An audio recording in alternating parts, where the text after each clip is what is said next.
Mi querida Gloria Cuartas, ¿cómo estás? Pablo, ya me siento parte fundamental de Palabras Mayores. Gracias por tu trabajo. Hoy tengo a cargo la presidencia como directora de la Unidad para la Implementación del Acuerdo de Paz, pero también el punto 5 nos trae hasta la Unidad para las Víctimas y con tu visión y compromiso, porque creo que eres hoy de los periodistas del mundo que coloca los derechos humanos, la ética de lo público y la búsqueda de la paz como parte central de la pedagogía de la comunicación. En conversación contigo, acordamos que las mujeres del Consejo Asesor estuvieran hoy compartiendo contigo para que primero conozcamos el corazón y la vida que estas mujeres, desde su testimonio personal, para que nos cuenten cuáles son los retos que tenemos en Colombia frente a la desaparición forzada y el rol de las mujeres buscadoras en el mundo, en Colombia, en los barrios, para que pueda su búsqueda ser central en la construcción de la paz. Yo antes de que entren las madres, quiero recordarle a la gente que nos está oyendo que es una responsabilidad colectiva de todos los colombianos, la búsqueda de las personas desaparecidas.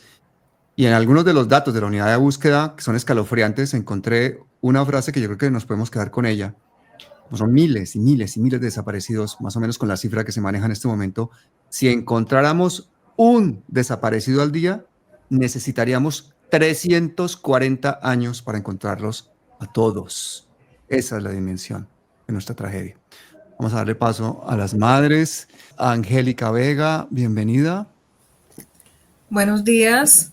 James Paternina, bienvenida. Gracias. Jessica Romero, bienvenida. Muchas gracias.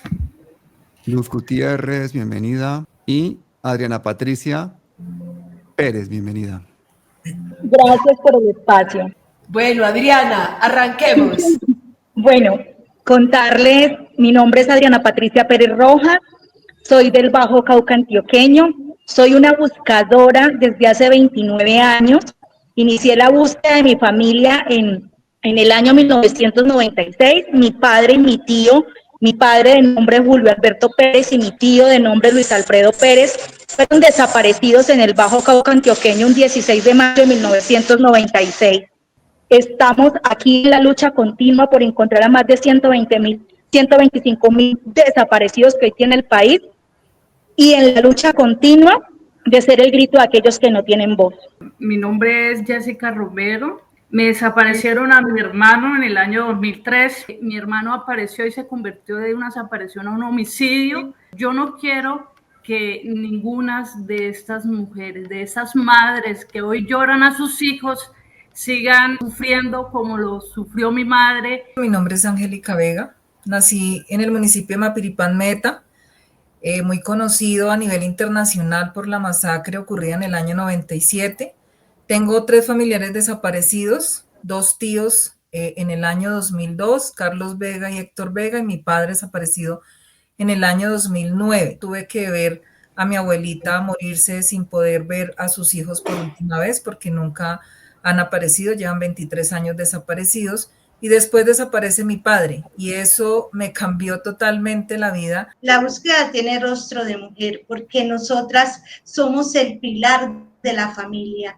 En el año 1992 mi padre fue secuestrado, era una joven donde no sabíamos qué era el secuestro, lo vivimos como una tragedia muy grande porque al no tener razón de nuestro padre si estaba vivo o qué había sucedido con él. Empezó las afectaciones económicas y también personales. Nos quitaba el sueño y eso nos generaba muchísima depresión. A mi familiar aún no lo hemos encontrado y experimentado.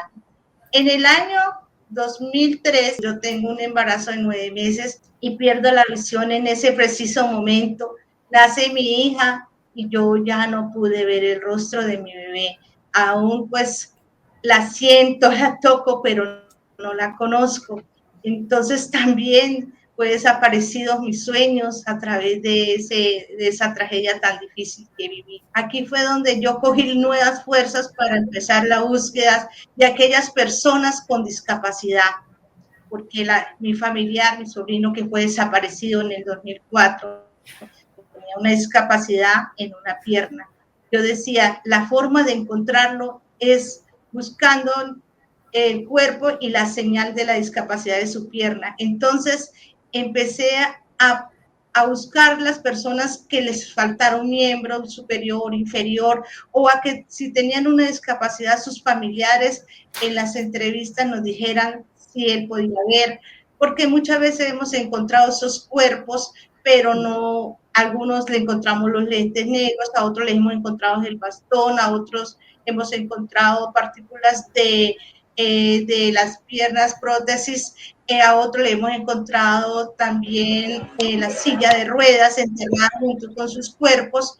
Entonces, aquí es donde yo empiezo a buscar los familiares, los cuidadores y a decirle, vengan, tenemos una oportunidad de encontrarlos a todos y a todas, 125,000. Pero entre esos tenemos más de 10,000 personas con una discapacidad. Y la meta es encontrarlos primero vivos y después ya encontrarlos a ellos. Vivos se los llevaron y vivos los queremos. Y vamos a decirlo. Gracias. Todas las que estamos aquí, vamos a decirle eso al mundo. Vivos se los llevaron. Se los llevaron, vivos los queremos. Llegaron y vivos los queremos. Adelante, Jainis. Buenos días, yo soy Jainis Paternina Pereira, del municipio de Tierra Alta, Córdoba. Me levanté, crecí viendo desaparecer, sobre todo a los hombres, normalizando cada día que salieran y no regresaran, que las mujeres les tocara criar a sus hijos solas. Llego a la búsqueda por una amiga que había perdido a su papá, que no pudo conocer a su papá, y me decía todo lo que le había tocado vivir por no haber tenido a su papá. La violencia que vivimos las mujeres en un contexto como Córdoba, como Tierra Alta, el contexto de la violencia sexual tan normalizado, pero que hoy las mujeres alzamos la voz para desnormalizar toda violencia, pero sobre todo la desaparición forzada. Y una prima desapareció en el 2018, dio paso a la necesidad de convertirme en una constructora, construir verdad, buscar verdad, y nació la Fundación Social Abrigando Sueños en el año 2015 y empezamos búsqueda en el 2016. ¿Cómo le cambia la desaparición, la vida a las mujeres? Digámosle al país por qué es necesario que en las alcaldías, yo sé que ustedes nos pueden contar qué pasa en los municipios de Colombia cuando hay un montón de restos en una esquina de un cementerio y no hay inversión para crear esos lugares de protección. Tal vez un hueso pueda ser un signo para que una mamá, una novia, una abuelita, una tía, una vecina, un papá pueda buscar en este universo a militares, a policías, a excombatientes, a combatientes, a jóvenes, a mujeres. ¿Y quién más que nosotras, las víctimas de desaparición forzada, que buscamos solas, que nos volvimos investigadoras, que nos volvimos diseñadoras gráficas, que nos volvimos buscadoras empíricas, conocíamos cómo buscar y cómo poder asesorar a la unidad de búsqueda en torno a cómo estar en territorio? Porque una cosa es buscar desde la centralidad y estar en una ciudad y otra cosa es estar en el territorio. Inicié la búsqueda de mi familia un 16 de mayo de 1996. Le avisan a mi familia que mi papá y mi tío se los había llevado un grupo al margen de la ley en el Bajo Cauca antioqueño. Uno de los espacios donde los grupos paramilitares se asentaron y hicieron del conflicto armado en Colombia una cruda y triste realidad, y fue desaparecer personas, asesinar y otros desplazamientos más. Entra un grupo al margen de la ley a Viamonte, de ahí van a un lugar que se llama Pueblo Plano, donde mi padre era el presidente de la Junta de Acción Comunal. Deciden llevarse a mi padre, y mi tío, al ver, era su único hermano, al ver que se lo iban a llevar, decide enfrentarse y decirles que si se los llevaban a él, se lo tenían que llevar a él también. Se los llevan a los dos, y el 18 de mayo de 1996 nos dicen, se los llevaron y están desaparecidos. Yo estaba en Caucasia, Antioquia, a más de 6 horas, y allá se vivió un conflicto, y era que habían enfrentamientos entre los grupos paramilitares y la guerrilla de las FARC. Recuerdo como si fuera hoy, en esa época sacaban personas que habían sido asesinadas en combates y demás en unas bolsetas, y yo vivía a 3 cuadras del cementerio de Pueblo Nuevo, en Caucasia, Antioquia. Cuando dicen que iba una volqueta con personas que habían sido asesinadas en esa zona, yo decido, junto con una tía mía, irme a ese cementerio y pedirle al ejército que si por favor me dejaban ingresar, y yo solo tenía 14 años, que yo había escuchado que traían personas asesinadas y que mi papá y mi tío estaban desaparecidos, que yo quería entrar a ese cementerio. Era un impulso que yo tenía. Recuerdo mucho que un sargento, nunca olvido el apellido, de apellido Ateortúa, me dice, te vamos a dejar ingresar, pero si tu padre está ahí y tu tío está ahí, entonces eran unos guerrilleros. Yo llorando le decía, mi papá y mi tío no eran un guerrillero, pero quiero ingresar. Y él me dijo estas palabras, si tú entras y los ves ahí, para bien tuyo, mejor no digas nada, porque entonces vas a ser señalada. Yo decidí ingresar. En esa época había un sacerdote nuevo en la parroquia de las Misericordias de Padre Rodrigo, hoy muy querido por mí, y entró ese día a darle la bendición a los cuerpos que sacaban. Hicieron una fosa en ese cementerio y bajaban en plásticos negros todas las personas que habían traído, las tiraban a la misma fosa, los volteaban a ver si yo encontraba a mi padre y a mi tío. No los encontré ahí. Fue una satisfacción también, porque uno dice, donde sea cierto que, y en esa época pues yo era una niña y no entendía que eran los grupos al margen de la ley, solo sabía y decían que era la guerrilla, que eran malos, delincuentes, una cantidad de cosas, y yo decía, o sea, imposible que mi papá haya decidido convertirse en eso. Duré 2 días que el olor de esas personas que estaban ahí se penetró en mí. Yo no comía porque sentía el olor y viví traumada mucho tiempo. Aprendí ese día que tal vez no iban a volver. Antes no habían celulares, antes no había nada, y allá en ese lugar tampoco había energía. Para entrar al lugar donde desaparecieron a mi papá había que pasar un río, el río Cauca, pero de ahí hacia allá había que andar en un carro casi 4 horas, pero posteriormente había que andar 4 horas más o andar a mula. Mi madrina, la esposa de mi tío, decide entrar al lugar con todo el miedo que tenía, a ver si los encontraba. No los encontró y se devolvió. Cuando venía a mitad de camino, enviaron un mensajero en un caballo a decirle que parecía que habían encontrado a mi papá. Ella de susto no se devolvió, pero luego nos llegan los mensajes que habían encontrado, eran ciertas partes de mi papá. Ese grupo al margen de la ley me lo torturó, me lo desmembró y lo lanzaron a un río que se llama el río Caserí y le rajaron su pecho, es lo que nos dicen, para llenarlo de piedras y que no flotara. Pero para desgracia de ellos y para fortuna de mi familia, encontraron ciertas partes de mi padre y las enterraron en un lugar. Nos dicen eso, nunca pudimos ingresar por los conflictos que habían, pero en mi investigación yo fui creciendo con la duda de saber qué había pasado con ellos, por qué se los habían llevado, y en el año del 2007 se da una audiencia de justicia y paz en el Alpujarra, en Medellín.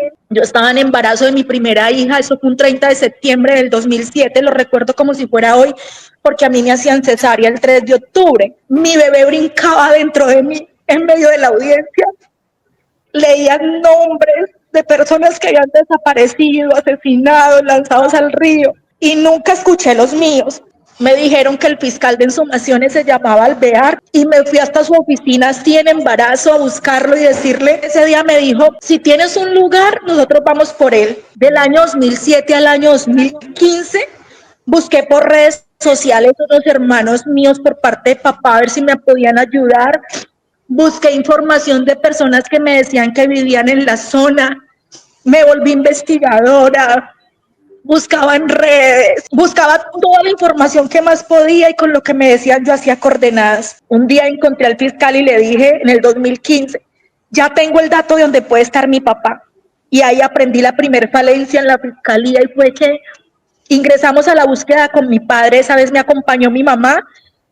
Mi mamá no era capaz de buscar, ella decía que ya se habían quedado perdidos, que sanara mi corazón, bueno, muchas cosas, pero sabía que mi mamá no había sanado, pero me daba ese consejo a mí porque también le daba miedo en lo que yo me estaba metiendo. En el 2015 le digo al fiscal, tengo ese dato, y entramos con él al lugar de la búsqueda de mi padre con mi mamá. Fue la tragedia más dura. Mi madre, después de tantos años, nunca había entrado a ese lugar, y encontrarse con que la casa de nosotros ya estaba abandonada, encontrarse donde habíamos vivido, donde yo había estudiado de niña a mis 5 años, un dolor muy grande.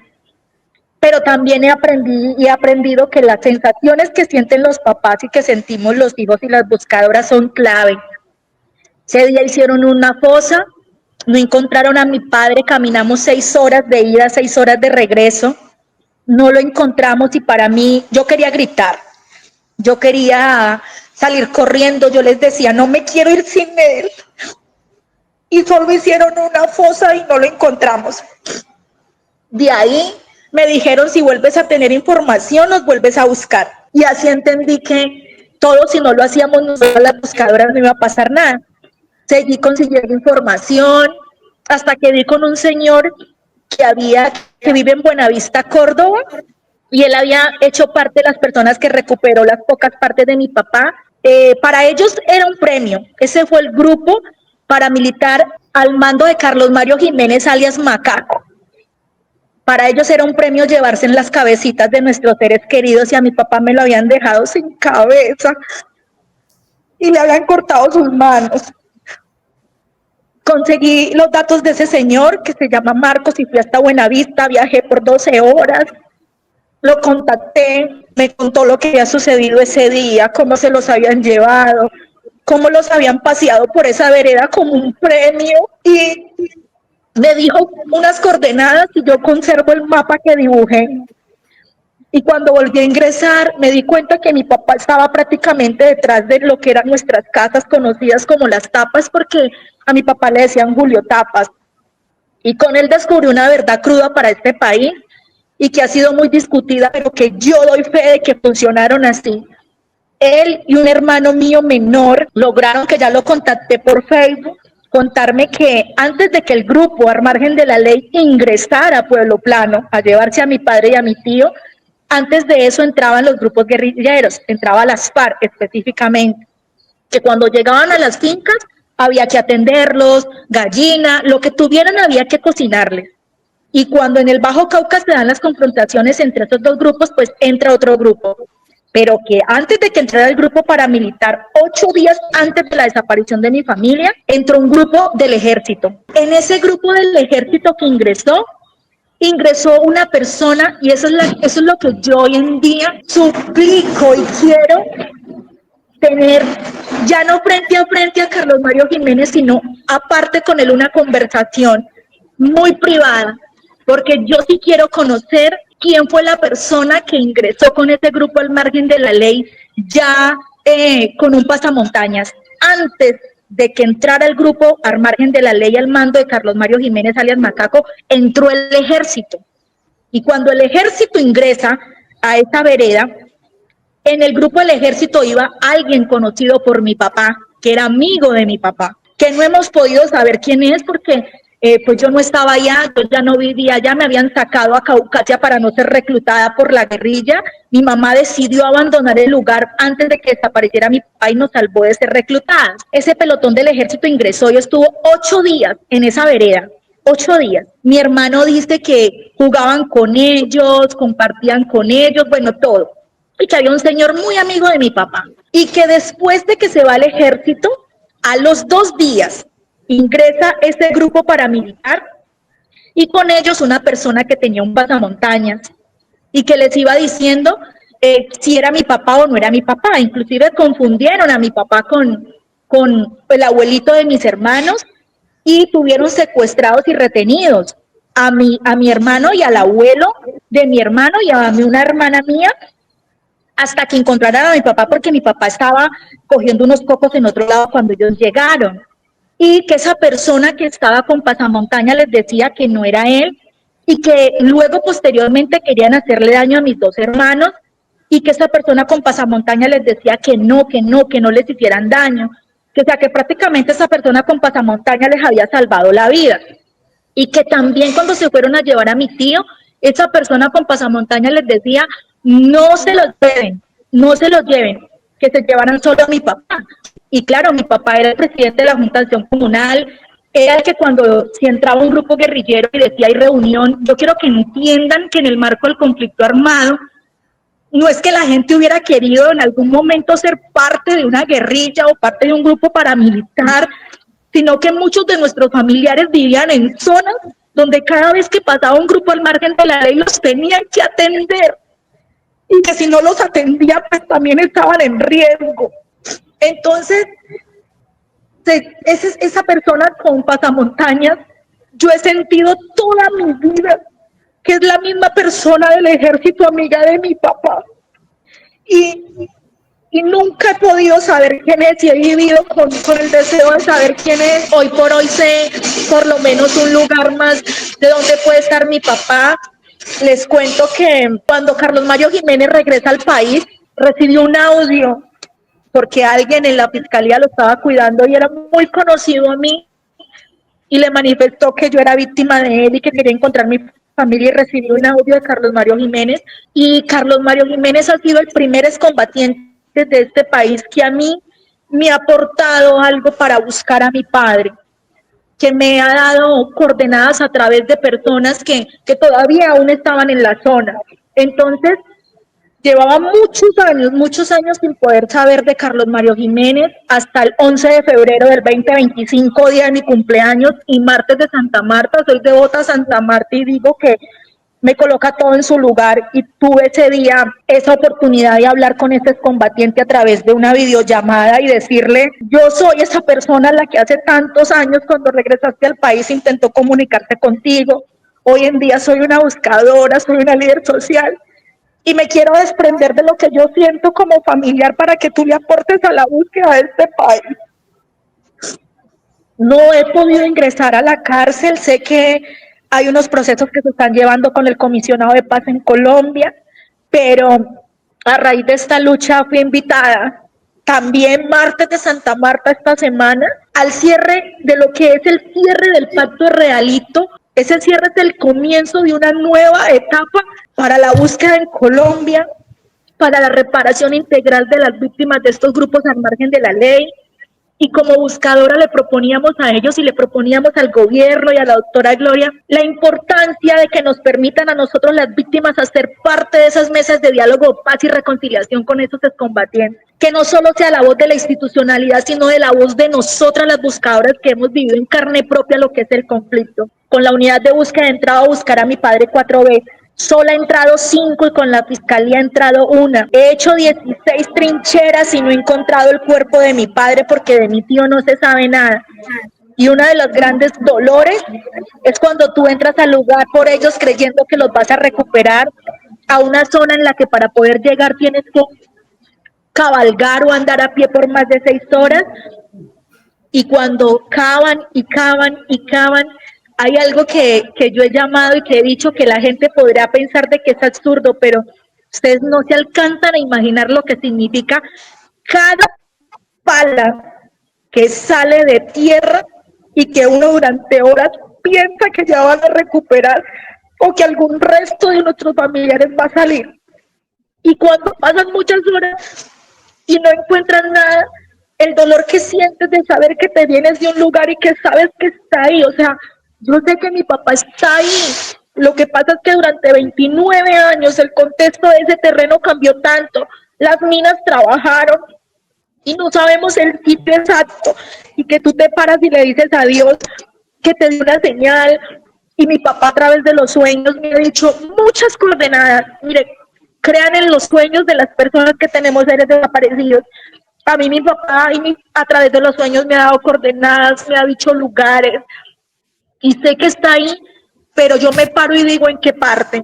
Y regresarme sin él es lo más duro que me ha pasado, pero saben que es la satisfacción como buscadora, y es que he ayudado a encontrar a otros. Y cuando uno encuentra a otros, uno siente que está encontrando los de uno, y un poquito calmas tu dolor, calmas un poquito el dolor de saber. Y tuve la oportunidad de encontrarme con una señora que me dijo en una reunión, yo sé quién eres, tú eres Adriana y tú me ayudaste a encontrar mi familiar. Y yo decía, ¿yo? ¿Cómo así? Y me dijo, sí, ¿te acuerdas? Estaba perdido en un cementerio, tal cosa. Y uno dice, gracias Dios. Entonces, la búsqueda cambia, pero el contexto de lo que se ha vivido en Colombia hoy en día y de lo que hoy en día estamos viviendo nuevamente, desapariciones, nuevamente conflictos. Yo decía, no quiero que mis hijas vivan lo que yo viví. Y el susto más grande de mi madre es justamente ese, que terminen por desaparecerme o por causarme daño por estar en estos procesos. Pero yo digo una frase y la dije esta semana en una entrevista: si yo he de morir buscando seres desaparecidos, muero feliz y muero contenta. Porque si mi familia desapareció para que fuera lo que soy hoy en día. Si no, sigo insistiendo, hubiera sido una niña reclutada en el marco del conflicto armado en Colombia. Bueno, Adriana, yo con todo mi corazón te doy gracias por tu testimonio. Angélica, está tu micrófono cerrado. Bueno, me presento, mi nombre es Angélica Vega, nací en un municipio en los Llanos Orientales que se llama Mapiripán Meta. Cuando estaba muy pequeña, mi padre me trajo a vivir a San Martín como a los 13 años. Mis tíos, que se llaman Carlos Vega y Héctor Vega, pues siempre han sido campesinos, igual que mi papá. Mi papá era ganadero. Tenemos una finca que es una herencia de mi abuelo, que ya pues obviamente no está en este mundo. Mis abuelos ya fallecieron hace alrededor de más de 10 años.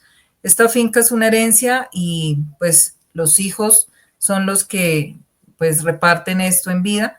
Mi tío Carlos y mi tío Héctor vivían en esta finca, tenían allí sus cultivos. Mi tío Héctor vendía leche en el pueblo, ahí en el municipio de Mapiripán, y mi tío Carlos le gustaba mucho el tema del coleo. De por sí la manga de coleo de Mapiripán tiene el nombre de Carlos Vega. En el año 2002 son desaparecidos. Ellos se encontraban en la finca que tenemos en Mapiripán. Allí entran tanto las FARC como las autodefensas, se enfrentan y desafortunadamente aquí pues ellos son asesinados. Dentro de la finca hay una laguna muy grande y los comentarios es que a ellos los arrojaron en esa laguna. Sin embargo, como tenían ganado, estas personas, después de haberse enfrentado, cogieron el ganado, lo sacrificaron, comieron carne, hicieron baile, se quedaron allí y los huesos también los arrojaron a la laguna.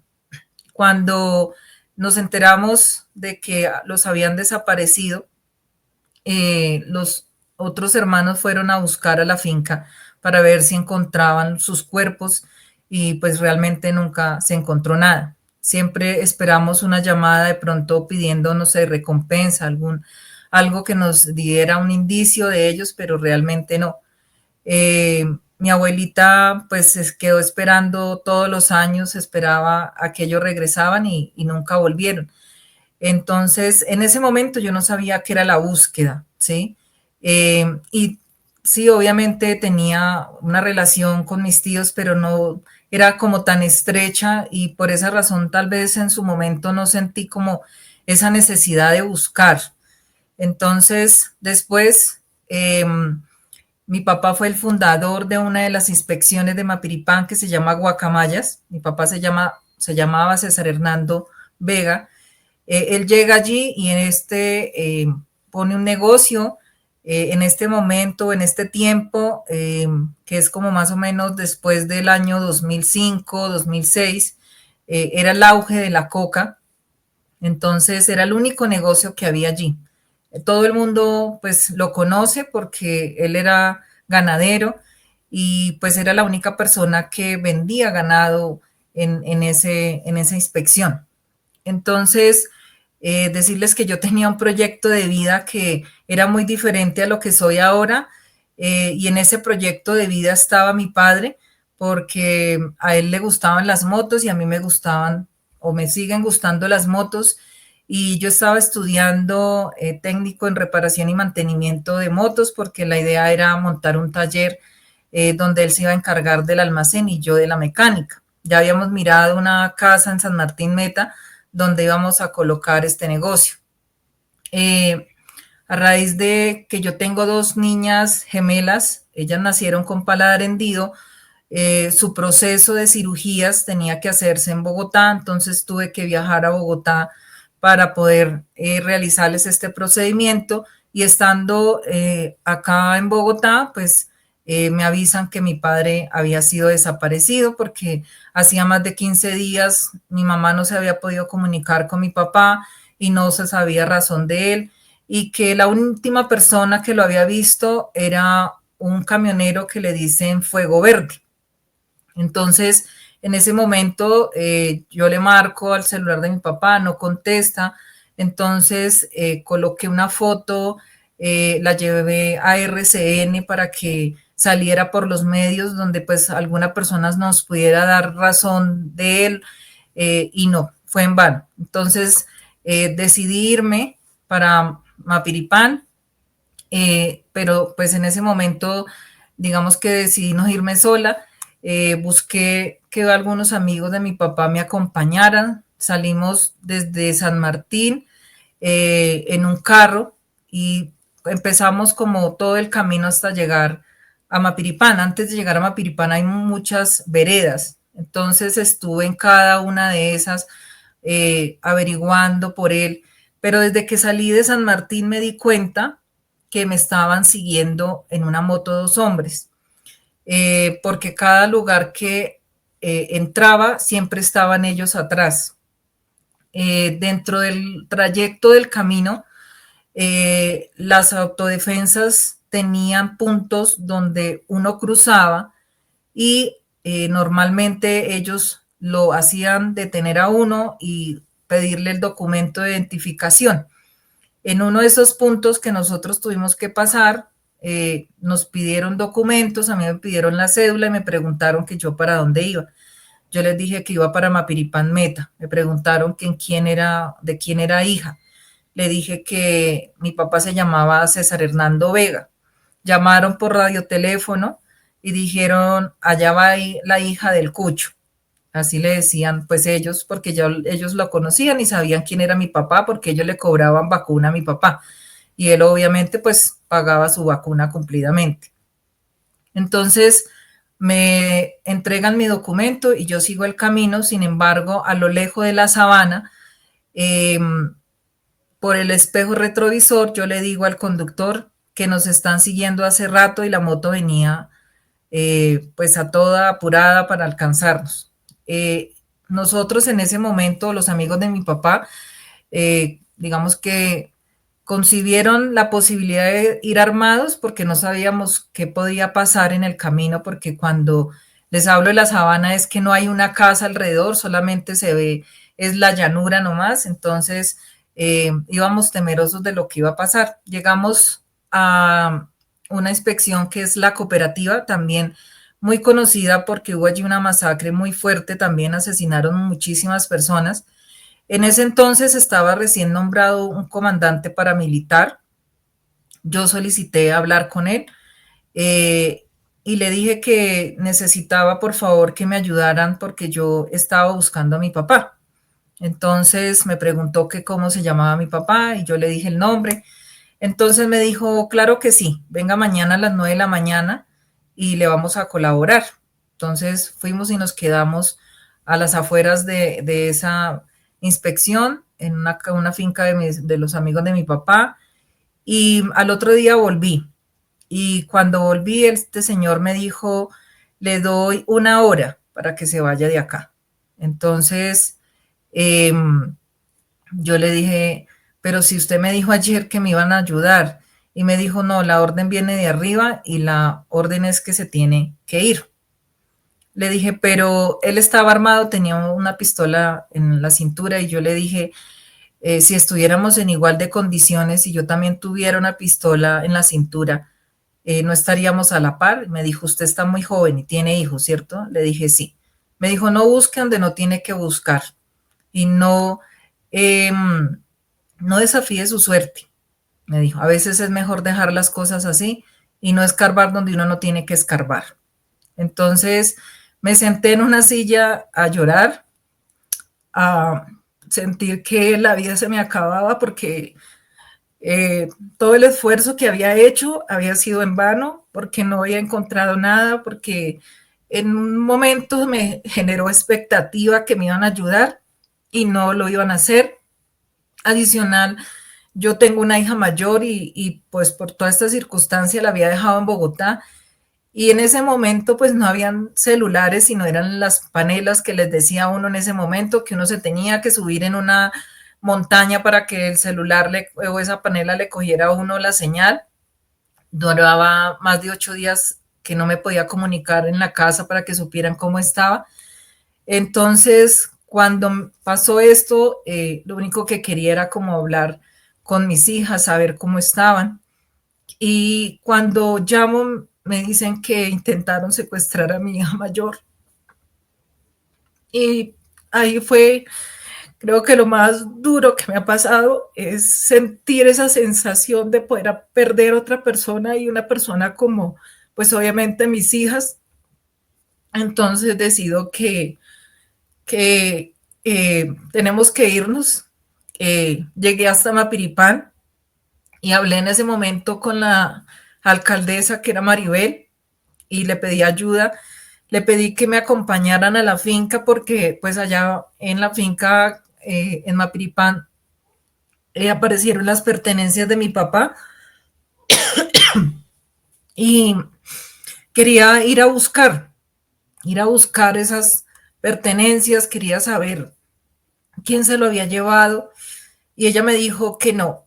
El ejército también me dijo que no me podían dar protección, que si yo iba era bajo mi responsabilidad, que ellos no podían hacer nada, la policía tampoco. En ese entonces había una persona del CTI allá en Mapiripán y me dijo, acá nosotros trabajamos con las uñas, nosotros sabemos que pasando el río hay una cantidad de muertos y de cuerpos y no podemos irlos a sacar de allá. Nosotros también como autoridad tenemos las manos maniatadas. Entonces sentí una impotencia tan grande de no poder haber hecho nada, no haber podido encontrar nada. Me devolví y ahí entendí que no sabía de nada, ni siquiera de mis derechos como tal, de poderlos exigir. Y alguien me dijo, ¿por qué no estudia derecho? Y dije, no tengo plata, porque no tengo plata para estudiar y tengo mis hijas muy pequeñas. Entonces me dijo esa persona, allí te dan financiamiento, averigua. Y bueno, fui, averigüé y me puse a estudiar derecho. Antes de haber terminado mi carrera, que fue en el año 2016 que terminé, volví a Mapiripán. Y pues obviamente la gente me confundía pensando que yo era una funcionaria de una entidad. Me tocó empezar a decir quién era yo, de quién era hija, y ahí me vinculé con una organización que se llama Mi Consuelo Campesino, en un proceso que se llama reparación colectiva, que es reparar todo lo que el conflicto dañó. Entonces empecé a hacer mi trabajo de liderazgo y, sin embargo, siempre durante todo el año siempre iba a Villavicencio a averiguar con el fiscal cómo iba la investigación, todo lo que yo pudiera averiguar. Varias veces me reuní con varios comandantes solicitando la información, me entregaban algunos datos. Una vez me robaron todo lo que llevaba documentación, llevaba videos, llevaba grabaciones y me robaron todo, no pude entregar nada a la fiscalía. Y el fiscal, el proceso siempre lo cambiaron de muchos fiscales.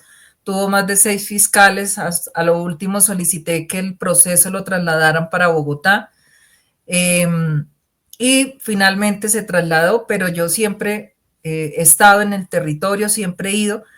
Y a raíz de toda esta situación, pues digamos que sabemos o de pronto mucha gente conoce el contexto de Mapiripán por las masacres que hubieron allí simultáneas en el año 97 y 98 y posteriores. Entonces, a raíz de esto, yo le propongo a otros compañeros de la comunidad que por qué no creamos la mesa de desaparición forzada, porque no habían territorio. Y era importante buscar a nuestros desaparecidos, no solamente los míos, sino los de otras personas también, como las víctimas que conforman la sentencia de la Corte Interamericana que condenó al Estado colombiano por la masacre de Mapiripán. Y a raíz de eso nace la mesa y la conformamos 10 personas. Y esa mesa pues obviamente la lidero con mis demás compañeros. Y empezamos el trabajo en territorio. No ha sido fácil porque el contexto y las dinámicas en Mapiripán no han cambiado. A pesar de que ya, digamos, muchas cosas han mejorado, sin embargo, vemos que las zonas veredales son muy alejadas y todavía, obviamente, tenemos presencia de grupos ilegales. Y como decía mi compañera Adriana, los cuerpos también buscan a sus familiares.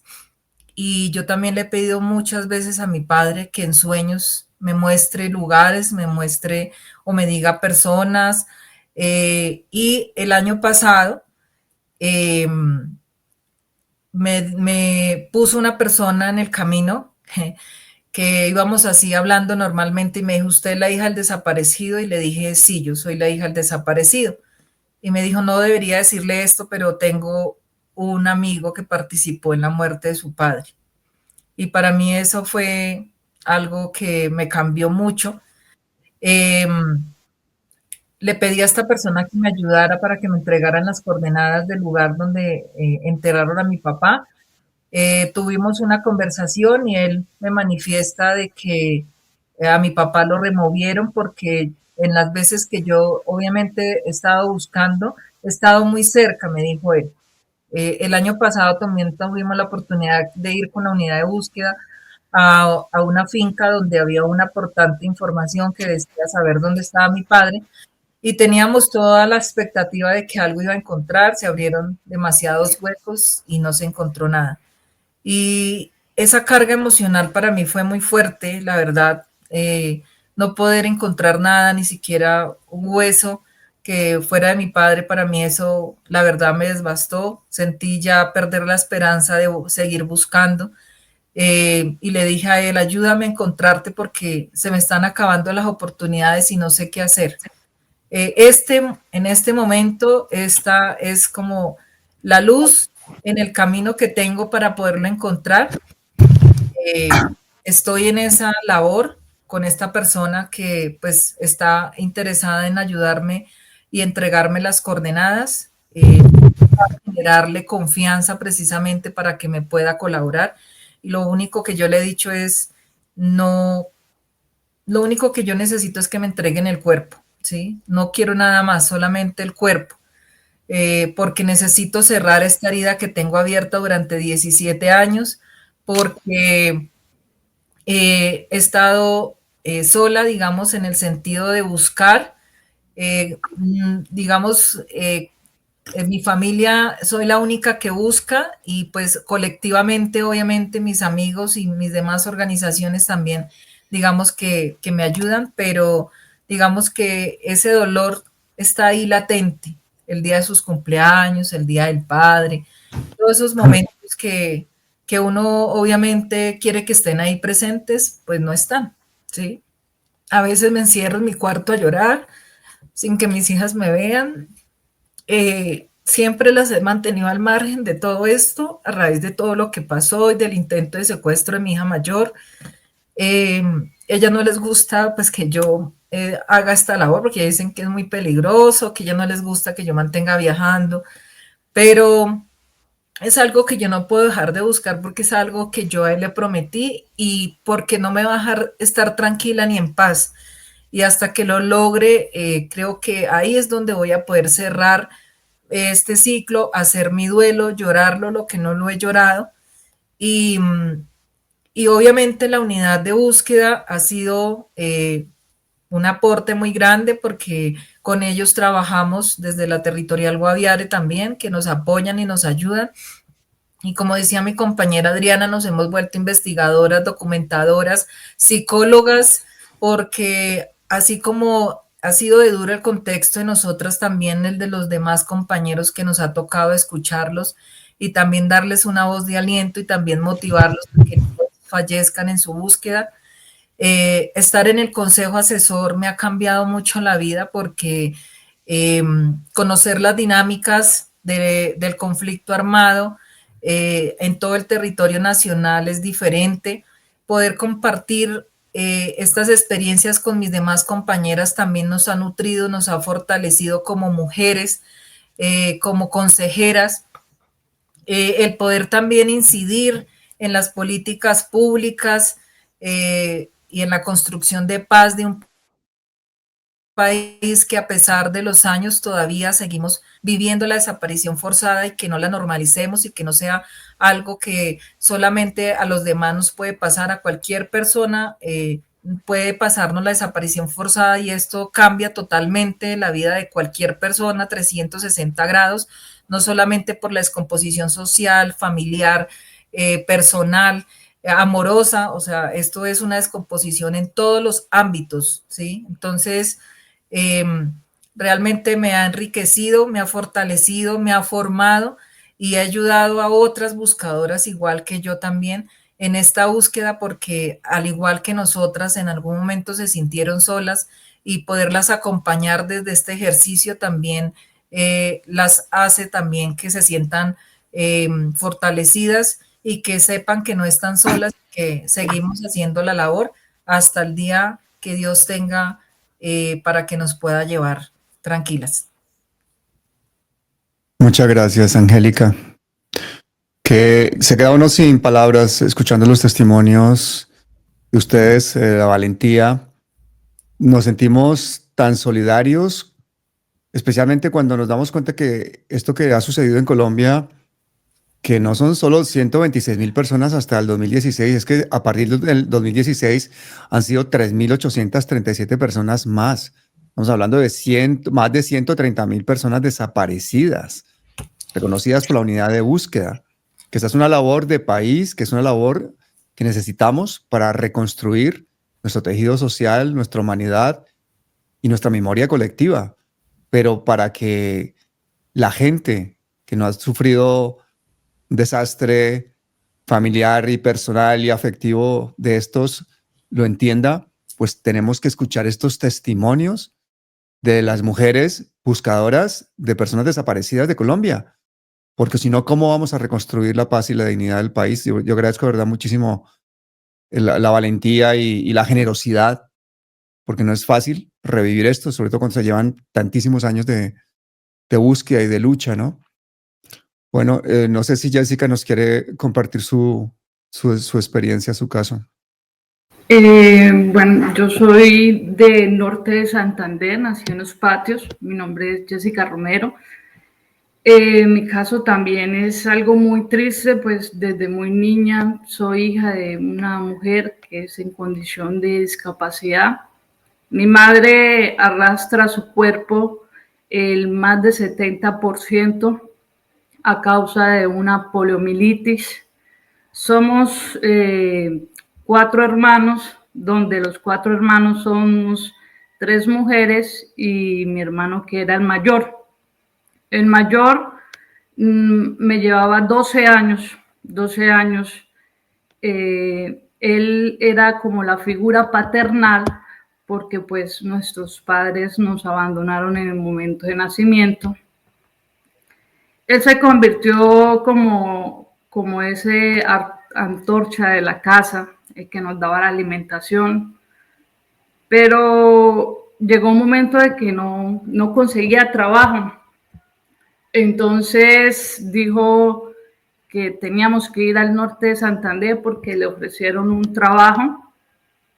En el momento de que llegamos a este municipio, siendo yo una niña, mi hermana también más pequeña, yo de 13 años, mi hermana de 8 añitos y mi otra hermana de 15 años. Llegamos, tenía él un niño de 1 año.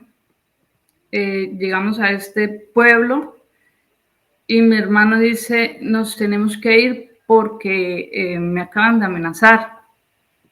Pero vayan adelante llevando las cosas que yo las alcanzo. Y pasaron los días y mi hermano no llegó. Entonces mi mamá decidió angustiosamente colocar la denuncia ante la fiscalía y pues no encontraba respuestas en ninguna parte. Estábamos pasando hambre, no conocíamos, y cosa que pasa mucho en esto, ¿no?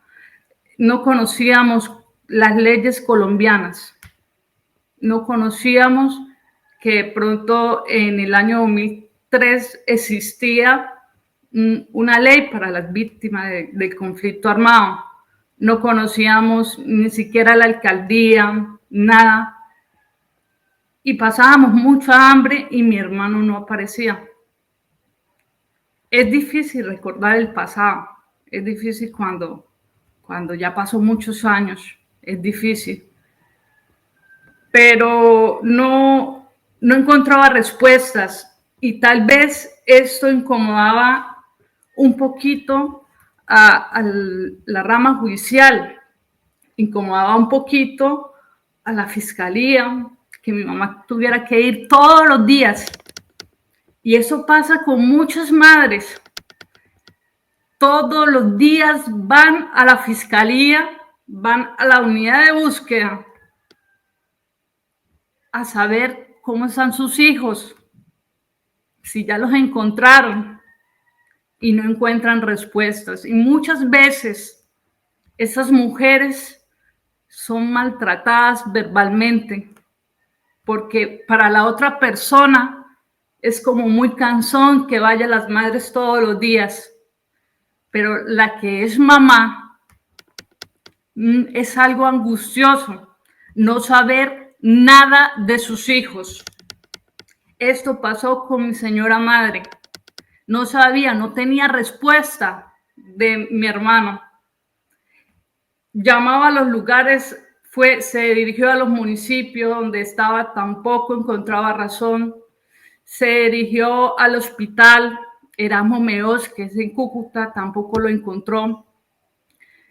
Por último, ya mi mamá no encontraba fuerzas, porque aparte de que aguantábamos hambre, aparte de que no teníamos una alimentación, mi mamá, como podía, nos buscaba a mi hermano. Y un tío mío fue a un cementerio muy reconocido de esta ciudad y empezó a buscar los sepultureros. Y le dijo, aquí hay una persona tal y como tú lo estás nombrando, el físico. Si quieres puede entrar y dirigir. Mi hermano iba a ser enterrado ya porque el cuerpo estaba muy ya descompuesto. Ya iba a ser enterrado como NN. Efectivamente le hicieron unas pruebas de ADN y efectivamente era mi hermano. El grito de mi madre hasta el día de hoy lo tengo aquí en mi mente. Fue un grito desgarrador. Mi madre se agarró el vientre porque el vientre le dolió. El vientre le duele a las madres. Las que hemos tenido hijos saben que el vientre duele porque hemos tenido dolor de parto. Y mi madre se agarró el vientre y gritó que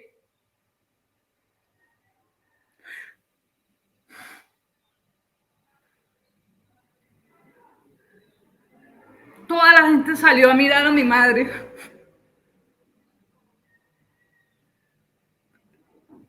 Perder un hijo duele en el alma. Yo no he perdido un hijo.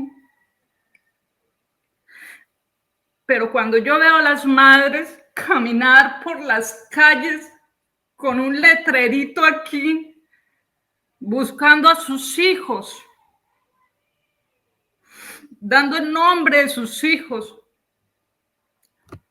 duele, duele. Yo fui hermana y duele, me dolió.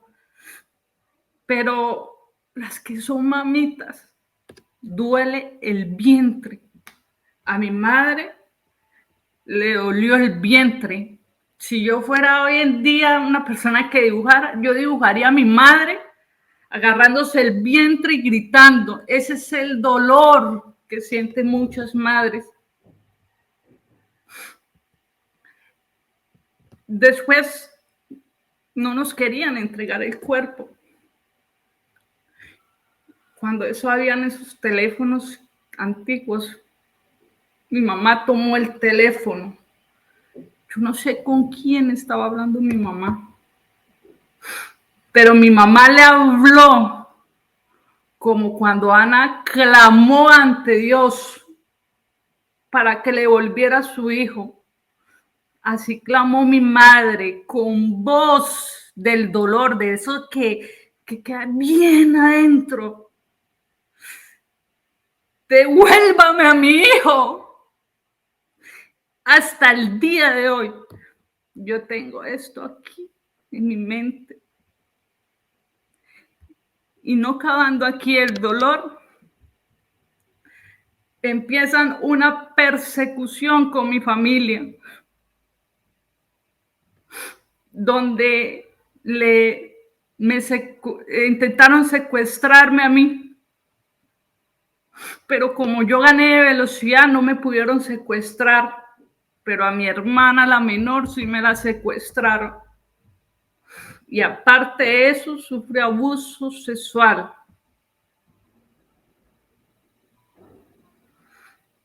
Es algo que queda marcado para toda la vida. Es algo que no se lo deseo a nadie que lo viva hoy en día. A raíz de todo esto, seguimos sufriendo como niños, aguantando hambre, teniendo la pobreza más extrema del mundo, recibiendo migajas de pan de los vecinos, de la gente.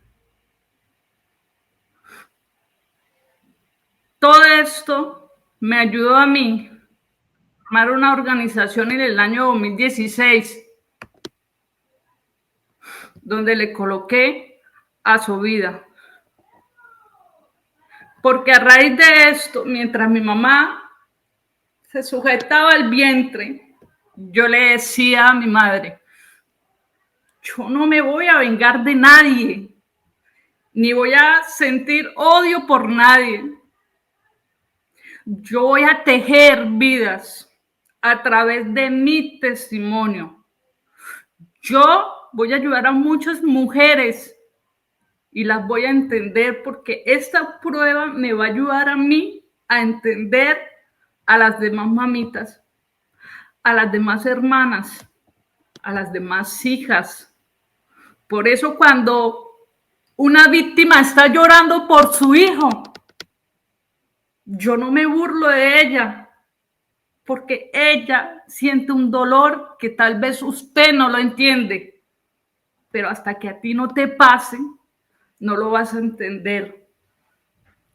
Decidí construir mi organización Asoví, que está compuesta por muchas mujeres que le han desaparecido sus hijos, que han sufrido todos los hechos de desplazamiento, homicidio, secuestro, desaparición forzada, violencia sexual. Y a través de esto he ayudado a mucha gente. Pero un granito de arena que sembramos a través de lo que sucedió con mi hermano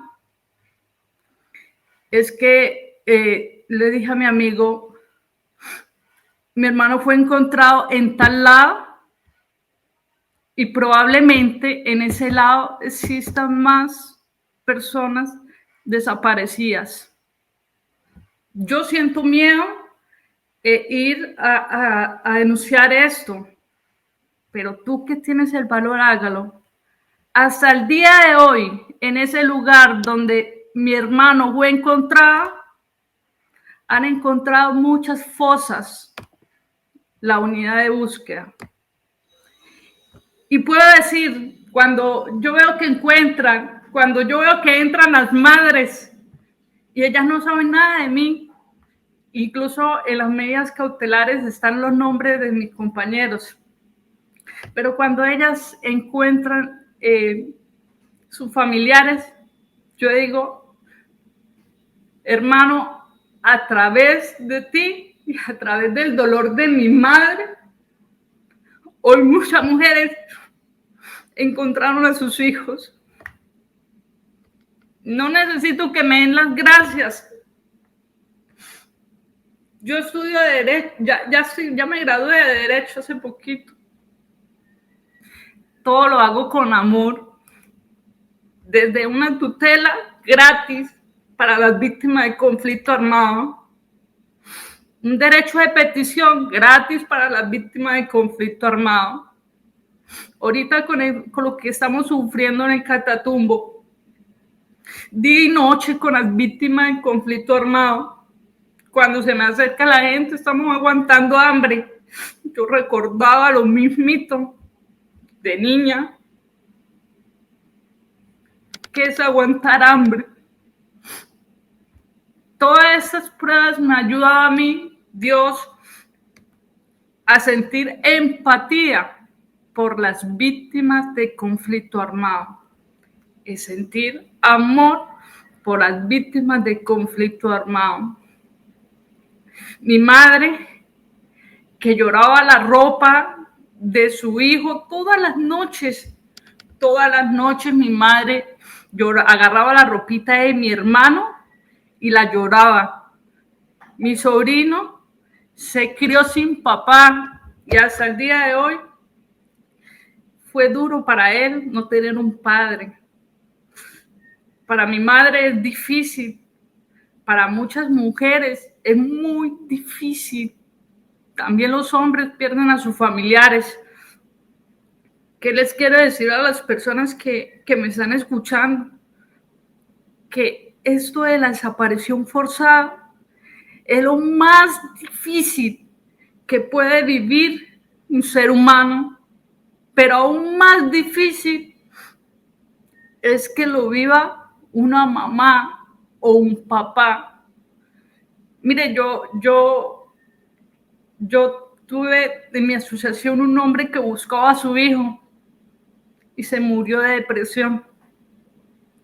Yo tengo mujeres que hoy en día perdieron a sus hijos y a causa de eso sus vidas no vuelven a ser iguales porque pierden la mente, ya no quieren hacer nada por sus vidas, porque el dolor es impresionante. Yo, la verdad, las que somos mamitas, ver crecer a su hijo, nacer, crecer, usted jugar con él, y que se lo desaparezcan es lo más difícil, es lo más difícil. Yo espero que a través de mi testimonio y aún también espero que las personas que sean funcionarios o las personas que hoy tengan una profesión, cuando vean a las víctimas del conflicto armado, no sientan no sientan ese enojo de verlas todos los días, porque ellas tienen esperanza, porque ellas van todos los días a tocarle la puerta, a preguntar si está su hijo, porque es el dolor de ella, pero sentamos un poquito de empatía por estas mujeres, por esos padres, por esos hijos. Yo espero que a través de mi testimonio muchas personas hoy sepan qué es la desaparición forzada, pero más de saber qué es desaparición forzada, es sentir cuál es el dolor de una mujer cuando pierde a su hijo. Muchas gracias. No, gracias a ti, Jessica.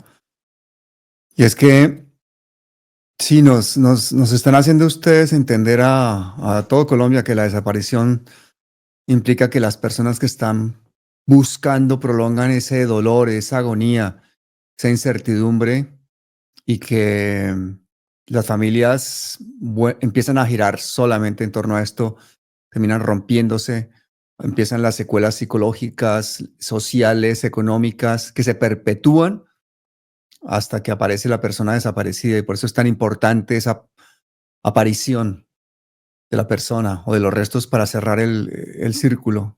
Ustedes nos lo están haciendo entender maravillosamente, al precio de tener que revivir pues estos testimonios que son tan difíciles de contar, ¿no? De transmitir. Yo no sé si Luz Gutiérrez nos quiere también compartir su testimonio. Sí, estoy muy conmovida la historia de mis compañeras, que es la historia de muchísimas familias en Colombia y en el mundo. Pues de mi experiencia, pues les voy a describir un poco lo que fue el secuestro de mi padre. En el año 1992, mi padre, nosotros somos campesinos del Catatumbo, norte de Santander.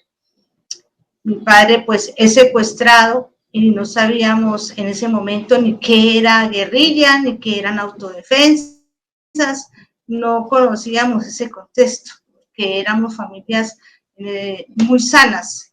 Entonces, nosotros salimos para la ciudad de Cúcuta, norte de Santander, y mi padre dice pues que nos estemos en Cúcuta mientras él recoge un cultivo de café en su momento.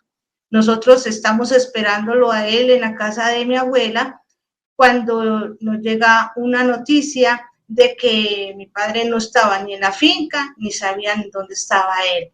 Entonces nosotros no entendíamos el contexto de la desaparición y empezamos pues como a preguntarnos, porque la verdad no sabíamos cómo era el proceso de una búsqueda, ni de un secuestro, ni nada de eso lo entendíamos en su momento.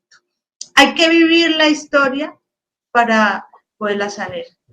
Entonces nosotros solo mirábamos la cara de sorpresa de mi madre, de angustia, de no saber qué había pasado con mi padre. En ese contexto duramos 3 meses esperando una respuesta de dónde estaba mi padre, hasta que un día llegó en la mañana.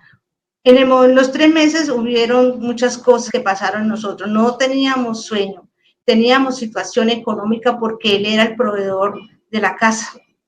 Teníamos incertidumbre, como yo les decía, nosotros empezamos a vivir una depresión de noche, del miedo de que nos llegara una noticia mala, y en el día la ansiedad de esperar. Entonces era muy difícil en su momento definir qué estaba pasando. Yo era una niña y no entendía la situación. Un día llegó alguien a la puerta y tocó y nos dijo: papá está secuestrado por un grupo, no entendemos el por qué, pero necesitamos que usted nos bendiga si él de verdad, y usted es la familia de él. Entonces nosotros decimos sí. ¿Cómo es el nombre de tu padre? Juan Andrés Gutiérrez. Entonces, él dice, sí, nosotros lo tenemos, porque es objetivo militar. Su papá, nosotros somos de la FARC, pero su papá nos confundió con el ejército, por eso él tiene que morir. Es un objetivo militar, por no decir un sapo. Me da hasta pena esa palabra que ellos usaron. Nosotros aún no entendíamos la magnitud del delito del secuestro. Le clamamos por la vida de nosotros, que lo soltaran, que lo dejaran libre, que lo necesitábamos, era el proveedor de nuestra casa. Mi madre en ese momento era una mujer diabética y no podía ella con nosotros, eran muchos 5. Gracias al Señor, a mi padre lo sueltan después de 3 meses de cautiverio. Cuando él llega, nosotros sentimos que la vida volvió a nosotros, todos volvimos a nacer, porque ver llegar un familiar secuestrado, que lo hayan dejado libre, eso es un milagro de Dios, se vuelve a vivir, se vuelve a nacer. Mi padre nos contó muchas cosas que vivió en su momento, pero quedaron las secuelas del secuestro. Eso es como un abandono, eso es algo indescriptible que no tenemos ejemplos para poder decir qué es lo que se siente, solo el que lo vive.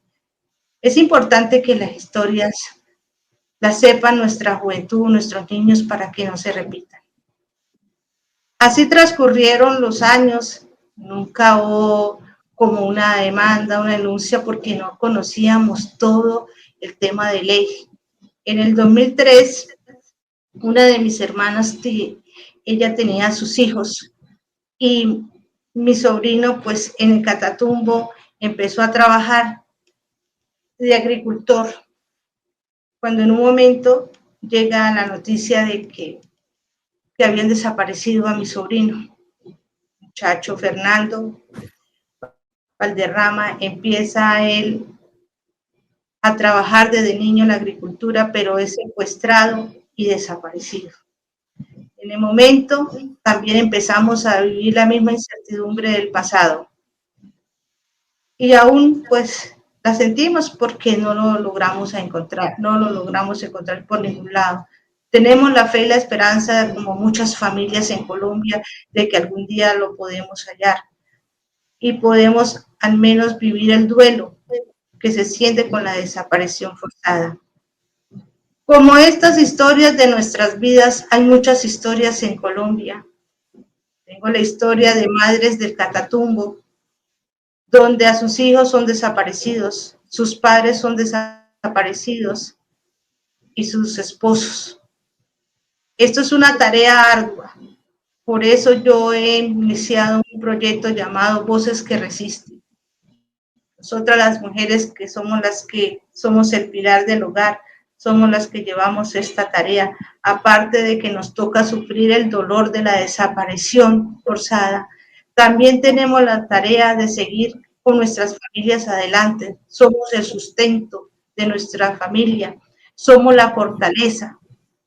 Nosotros necesitamos que la Colombia y que el mundo entero se entere con toda la pena que a mí me da, que estos delitos de secuestro, tortura y desaparición forzada aún continúa en nuestro territorio del Catatumbo, norte de Santander y en muchos territorios de Colombia. Yo sé que esto me va a causar muchos problemas, pero quiero que el mundo lo sepa.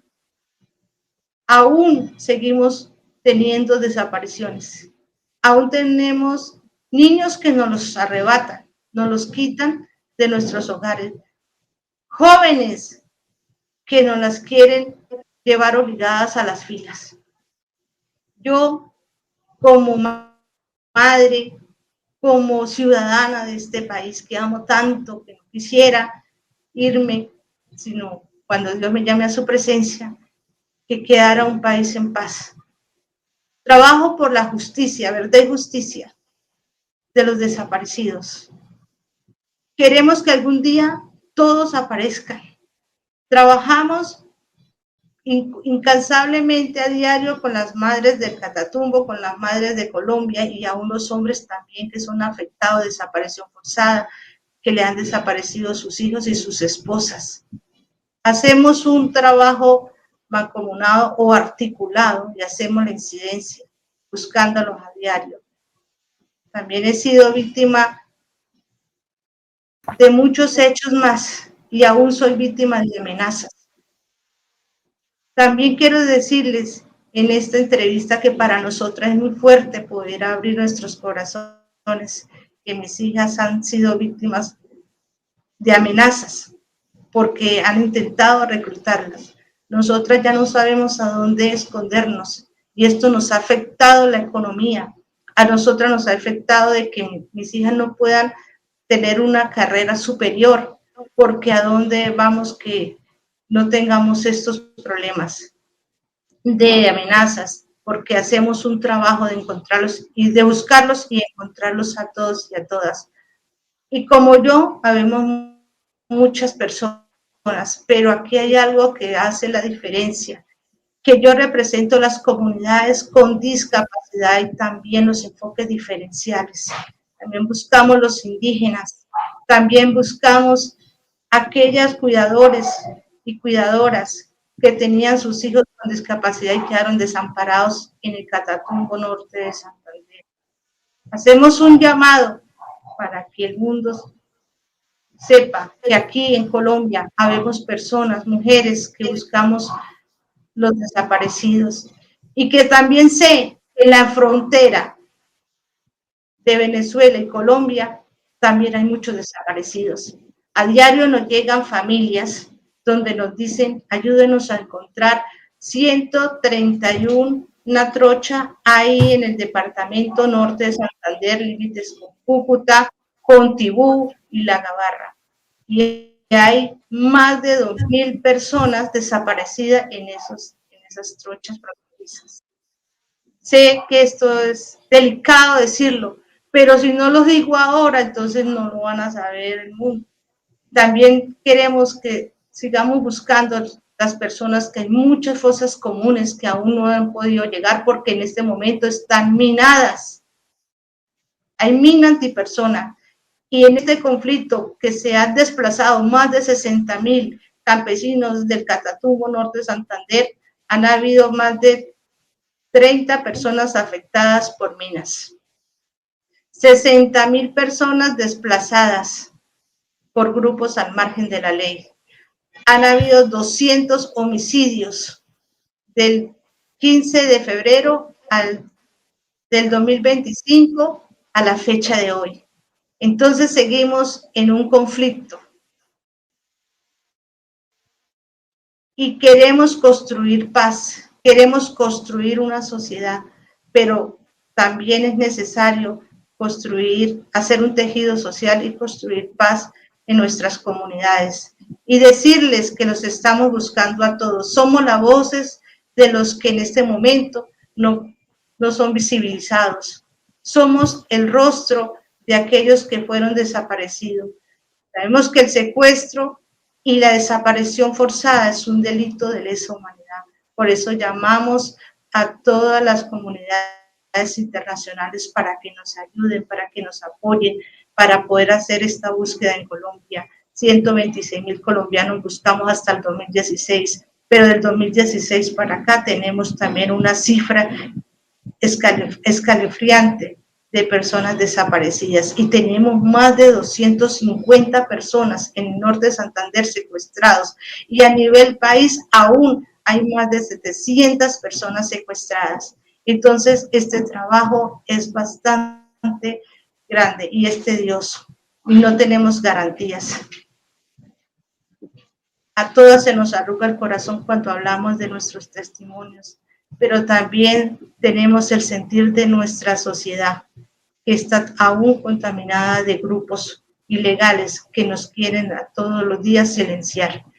He sido amenazada constantemente por este trabajo que ejerzo, trabajo que solo Dios nos lo puede remunerar, porque en realidad que no tenemos garantías.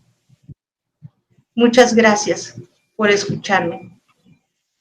Bueno, por favor, gracias a ti, Luz, gracias a todas. Yo quiero recordarle a la gente que nos esté oyendo que la unidad de búsqueda nos dice que hay cerca de 41.691 personas buscadoras en Colombia, y de las cuales la inmensa mayoría son mujeres, madres, hijas, hermanas, amigas, parejas, compañeras de trabajo, mujeres que están buscando a más de 130.000 personas desaparecidas en Colombia. Por eso yo quiero agradecerle tanto la labor a todas ustedes, multiplicadoras. Algunas de ustedes han estudiado Derecho precisamente para seguir con esta búsqueda. Han dicho que las instituciones a veces se cansan de tanto ver a las madres, a las personas ahí, a los buscadores, pero es que claro, es el dolor de una familia, de una sociedad, y estas instituciones están en la obligación. El gobierno de Colombia está en la obligación de garantizar la verdad, de seguir con esta búsqueda. Pero esto no es un acto solamente del gobierno, es un acto de humanidad de toda la sociedad. Pues yo quiero agradecer también a Gloria Cuartas, se ha tenido que marchar hace un ratito de esta conexión, a Constanza, a Jenis, a Jessica, a Adriana, a Angélica, a Luz, a todas, pero me gustaría concretamente pues que fueras tú, James, que despidiera este programa con un mensaje para todas las personas que nos han estado escuchando, y que creo que después de este programa la empatía por la búsqueda de las personas desaparecidas no se va a limitar a los familiares o a los conocidos de esas 130.000 personas, sino se va a extender a los 50 y tantos millones de colombianos. Adelante, James. Bueno, gracias, Pablo. Decirle a todos los que nos están escuchando y nos están viendo a través de este espacio, que la búsqueda es entre todos y de un deber de todos. Habemos familiares esperando a nuestros desaparecidos, que la acción de encontrar, aunque sea un huesito, alivia nuestro sufrimiento. Que desaparecer una persona es desaparecer el corazón de una familia que llora, que cada vez que toma un alimento a la boca, piensa si ese familiar ya comió, que si dónde está. Que todas las noches al acostarnos elevamos una oración y un llamado, clamamos a Dios pidiendo que nos regrese nuestro familiar. Hacerle un llamado a todo el mundo, que no normalicemos, que hay muchos hogares que nos falta una persona y que entre todos podemos hacerlo más fácil. Encontrar esa persona que hoy nos hace falta en la mesa, que le hace falta la cama, que le hace falta una hija, a una mamá, que nos hace falta a una sociedad donde se perdió y no volvió, pero que lo estamos esperando. Esperamos a nuestros desaparecidos, a nuestros familiares, los esperamos vivos, porque vivos se fueron y vivos queremos que nos los regresen. Que entre todos lo hacemos posible. Hacerle un llamado también a la institucionalidad, que nuestros desaparecidos no eligieron ser ellos, no eligieron desaparecer, y que no tienen un límite, que no debe estar limitada la búsqueda a una fecha, que necesitamos encontrarlos a todos. Y agradecerle a Pablo de manera especial, porque hoy nuestra voz llega más allá del horizonte, más allá de una Colombia que clama por sus desaparecidos y que espera que seamos más humanos, que la empatía de aquellas personas que no conocen la desaparición sea visibilizada en todos los sectores y en todos los medios. Las organizaciones sociales que seguimos buscando sean tenidas en cuenta en este trabajo, y que las instituciones tengan más corazón que un marco jurídico que nos limite la búsqueda. Gracias. Gracias a ustedes, compañeras.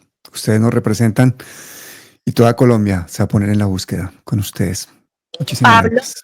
No quería irme de este programa tan especial, uno sin darte las gracias, Pablo, en nombre de las buscadoras de este país y buscadores de Colombia, pero también para hacerte referencia a algo súper importante que hemos vivido en el marco del conflicto armado en Colombia y en el departamento de Antioquia, que ha marcado la búsqueda de la desaparición forzada también, Y es el caso de La Escombrera.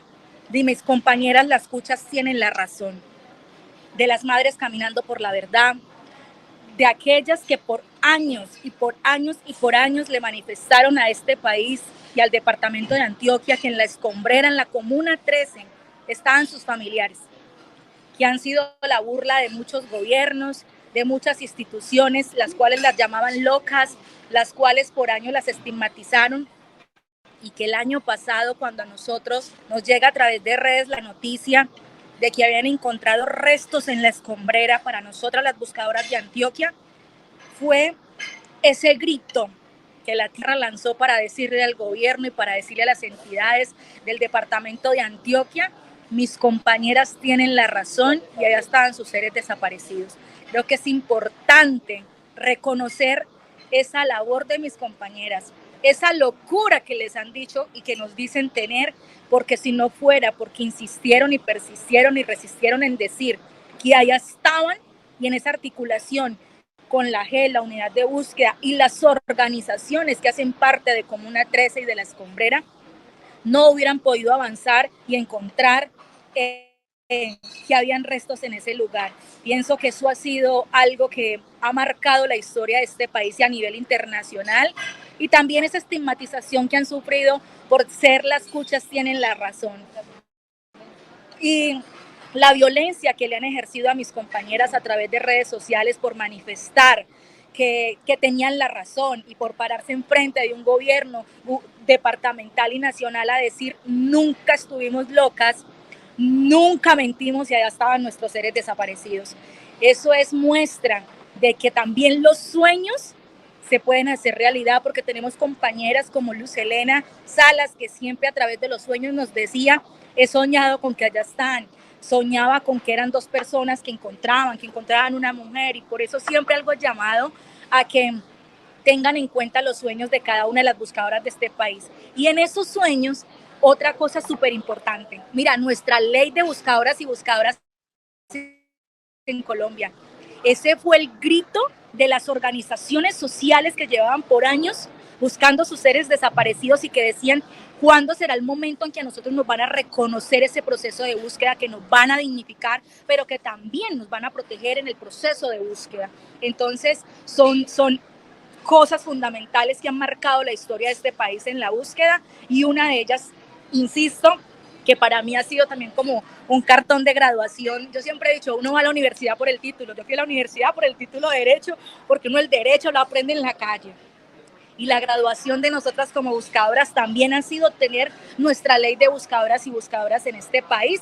Entonces, ahí estamos haciendo historia, seguiremos haciendo historia y demostrándole a Colombia y al mundo que los desaparecidos de este país tienen voz a través de sus buscadoras y buscadores. Así que gracias por el espacio y firmes en resistencia, como dice una de mis grandes compañeras, Ludirlena Pérez Carvajal, en la Mesa Nacional, que también tiene un ser desaparecido y que nos acompaña en muchos procesos. Entonces, seremos el grito de aquellos que no tienen voz. Muchas gracias a Pablo y a mis compañeras por el espacio. Que la verdad es un derecho y no una concesión, que las mujeres buscadoras exigimos que se rompa el pacto del silencio, que hablen los perpetradores, que se abran los archivos, que las instituciones dejen de ocultar la verdad, y que llamamos a los medios, a las escuelas, a las iglesias y a toda la sociedad civil a proteger la verdad como un bien común, y que el Estado colombiano reconozca que también ha sido uno de los actores en los hechos de desaparición forzada por acción o por omisión, porque muchos de estos casos también han sido el Estado colombiano el que ha tenido que ver con las desapariciones forzadas en nuestro país. Quiero hacerle un llamado muy especial a las instituciones del gobierno y al gobierno nacional para que se unan mucho más y se articulen más en la búsqueda de nuestros seres desaparecidos. Pero un grito de voz enorme, enorme, para que nos permitan estar trabajando con los excombatientes de este país que se estén acercando a la unidad de búsqueda para encontrar nuestros seres desaparecidos. El trabajo no tiene que ser solo de la unidad de búsqueda. Nosotros, las víctimas, tenemos derecho a una verdad que también nos puede reparar. La reparación no solo es económica. La reparación es integral y en ese marco de la reparación integral también está el que nosotros conozcamos la verdad. Nosotros tenemos una parte de verdad que hemos construido a través de nuestra búsqueda, pero los excombatientes tienen una información súper importante y es importante que en Colombia se den cuenta que no solo el diálogo es con una FARC o puede llegar a ser con una ELN, sino también con estos excombatientes de las AUC que hoy le quieren aportar a la búsqueda en este país, que nos permitan hacer mesa de diálogo con ellos e institucionalidades, no solo la institucionalidad con ellos. Llegó el momento de contar la verdad y la verdad a través de un excombatiente y a través de quienes hemos buscado y hemos sufrido el conflicto. Madres de la Escombrera, como el Colectivo 82, el Palacio de Justicia, el Movimiento Nacional de Víctimas, la Fundación Nidia Erika Bautista y muchas más que posiblemente se nos queden por fuera. Para nosotras las buscadoras y las organizaciones buscadoras ha sido fundamental el Consejo Asesor de la Unidad de Búsqueda, porque ha sido ahí donde hemos podido llevar la voz de todas las personas que tienen familiares desaparecidos. Gracias, Pablo. Nada, excelente, gracias a ustedes. Las cuchas nunca estuvieron locas, siempre tuvieron la razón y están buscando a 130.000 personas desaparecidas y nos tenemos que sumar todos los colombianos. Muchísimas gracias por su ejemplo, por la generosidad y sobre todo por iluminarnos, porque ustedes representan lo mejor de Colombia, un país que quiere salir de tanta violencia y de tanta desigualdad. Muchísimas gracias. Esto son palabras mayores.